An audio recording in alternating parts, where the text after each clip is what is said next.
Ngara numida wairam phongkhiba panam pausi adiki marueba pau khara khangasaraga miyamda khudo tamjaki awonba khunai ama purakpada bimol khaktana ngamloi miyam punna hotnaminaba changi MP Bimol issue ama tholakpada ngihaki hau toramlaga waroisin laktringaida nemthakhibagi thong tokpa changi awonba khunai ama puraknaba honabada Bimol khaktana ngamloi miyam punna hotnaminaba changi haina Lok Sabha ki MP Bimol Akoizamna Phongdokhre Bimolna wafam asing asi Manipur State Pensioner Union amasung Manipur Government Services Federation na mahaputaram na opagi tharamda saruk yaraduna phongdokhibane Imphal West ki Pisundun laiba pensioner ki sanglenda pangthokpa tharam aduda saruk yaraduna Bimol na hai Manipur da awonba khunai ama purakpada miyam puna hotnaminaba changi Manipur ki hauju oiriba phibam ase State ki mapung oiba ngamkhai kaidaba tarabasu Manipur ki mandung ki oiba saktam di kairabane maram asina state ki mapung oiba boundary asi kahendana state asi ki kaidaba saktam asina una semjiminaba changi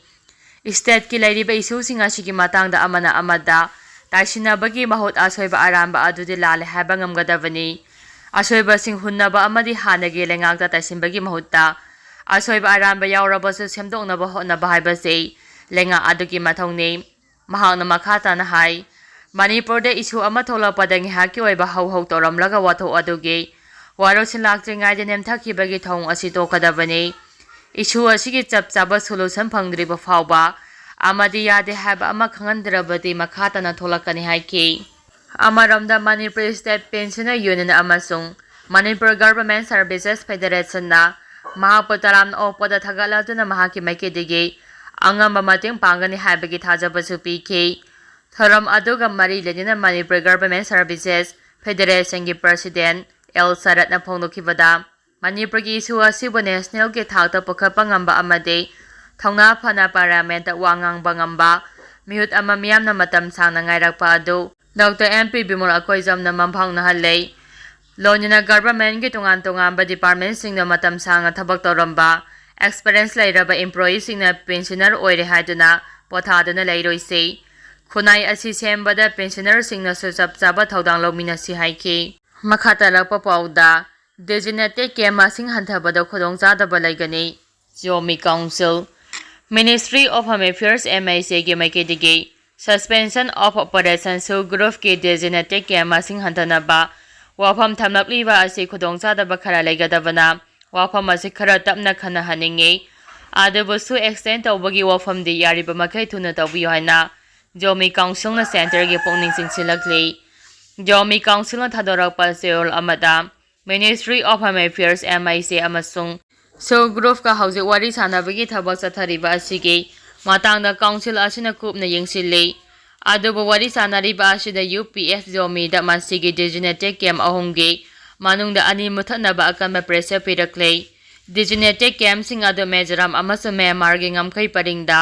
hangba camp sing ni camp sing adu de camp mobile lai Mount Sinai amasung phaiba camp ni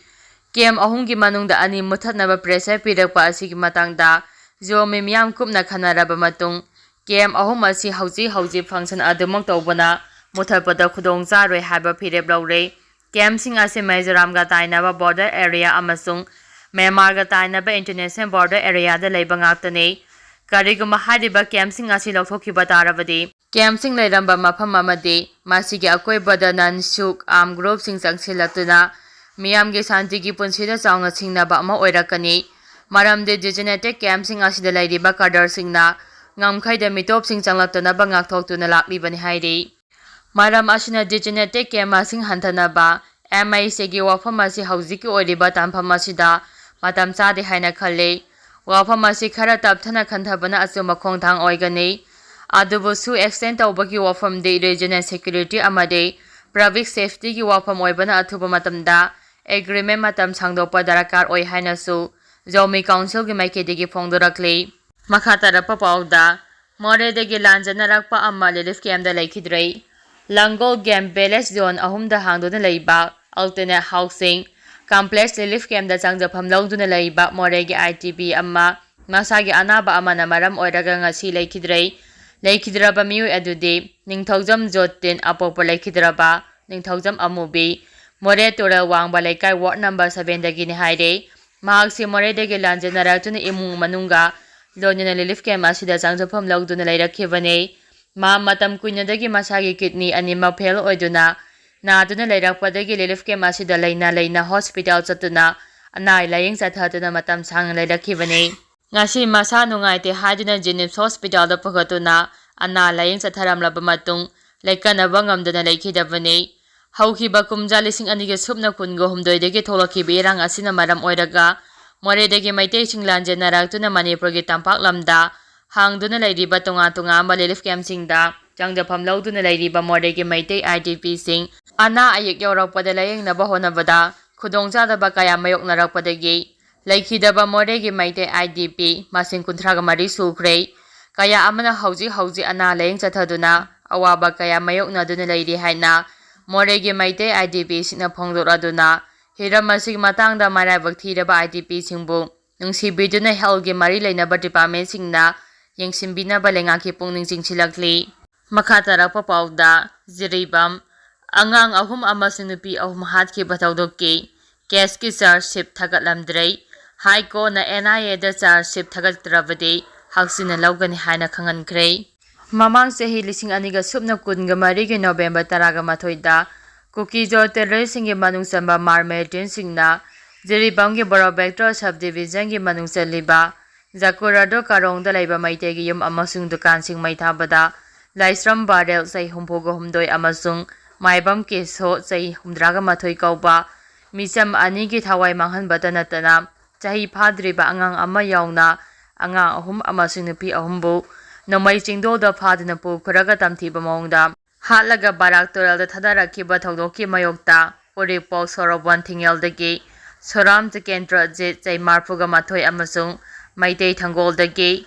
Sabom Drup Chai Nipuga Tarukna High Court of Manipur da PIL ama phal tawduna thagdo adugi matangda lakhapa case ki investigation losinduna logi matung inna chenaba singna cherak pinanaba amasung Laikhidraba miyoi taruki imungda matik saba campaign pihan biyu haikhrabasu tha tare helaba fawbode NIA gi makedigi case asigi chargesheet file tawramdre makhatara papauda High Court Laisram Kamal Babu hingna phangan biyu Hatkhiba case army yauna authority singna detail report piraknaba khangankre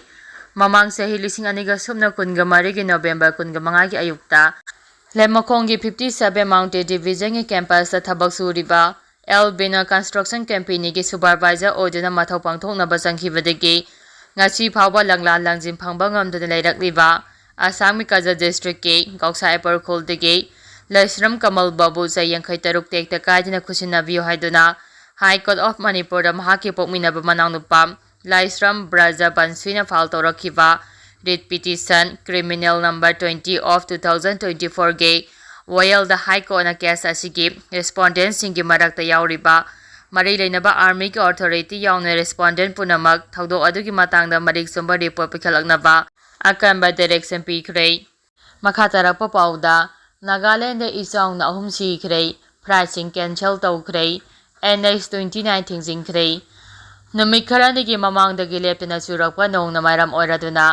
Nagaland gi maru oiba mafam ama oiriba Dimapur da ising isang mayok narakpadagi maina chingduna Nupi ama yauna miyoi ahumgi punsi mangkhre haina Nagare lengaki official sing na ngasi phongdokhre